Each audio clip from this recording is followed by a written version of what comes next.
Hello everyone and welcome to another episode of Mythology with your host Nitin Nair. And the surprise that I had alluded to a couple of days ago is finally here.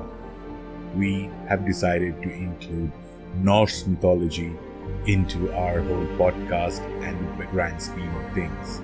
We have been receiving multiple requests from our listeners to include Norse mythology because it is one of the more popular mythologies out there, and we slightly refrained from introducing it in the beginning because most of the characters are well known to most of us around the world.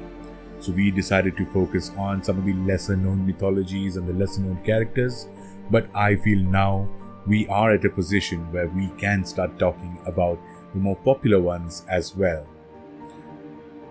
Norse mythology has had its adaptations in various forms, and the most popular adaptation has been from the Marvel Universe, where we have Thor as one of the Avengers and a lot of characters from Norse mythology being introduced in the Thor series of movies.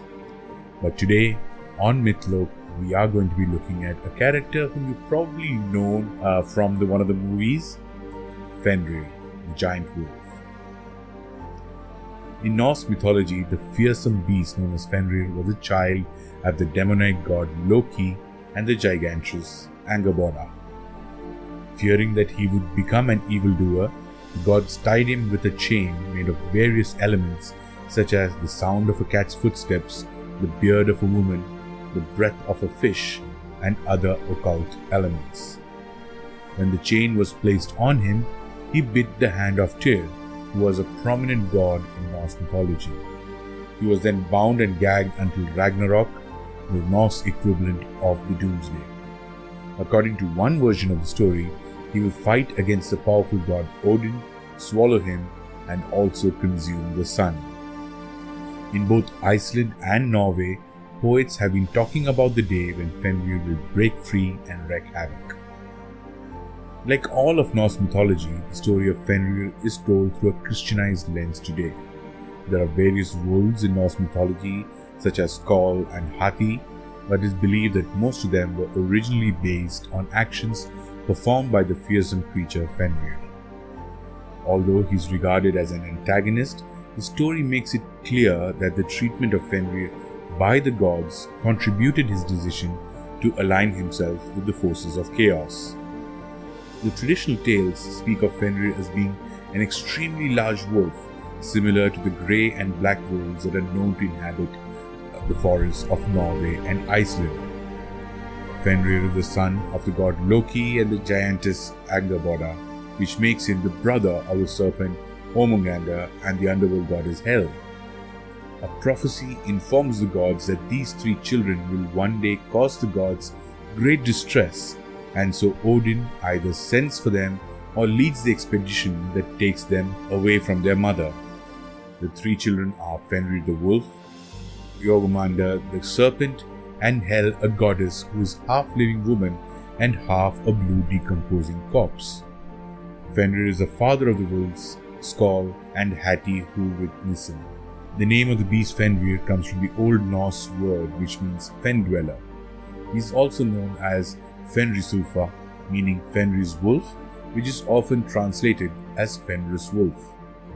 He is also referred to as Huvitnir, meaning fame wolf, and Vanaganda, meaning monster of the river Van or Vanagan.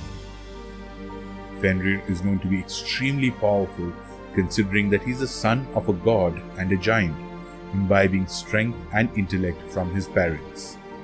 He was very docile and lived in harmony with the gods at Asgard before he was deceived by the very same gods.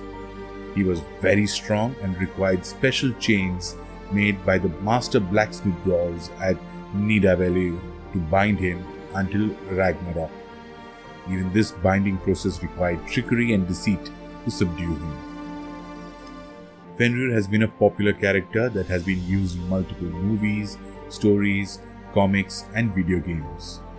In Assassin's Creed Valhalla, Fenrir is a major boss level that the players need to clear. Fenrir gained worldwide popularity after the release of the Marvel movie Thor Ragnarok, where Fenrir had considerable screen time during the final battle. He was the wolf that came down and battled with the Hulk at the end of the movie. Apart from this, Fenrir has regularly featured in the fictional Norse universe in Marvel Comics and other novels. As you can see, we decided to go with a fantastic creature that is still fresh in our memories from the whole Marvel universe to start off with the Norse mythology series. We will be talking about a lot more characters from Norse mythology, and also a few more new mythologies are around the corner, so stay tuned while we bring you a lot more new ones and also a lot more exciting characters from the existing mythologies that we cover. So until next time, this is your host Nitin Nair signing off by reminding you once again that Mythlok is the home of mythology.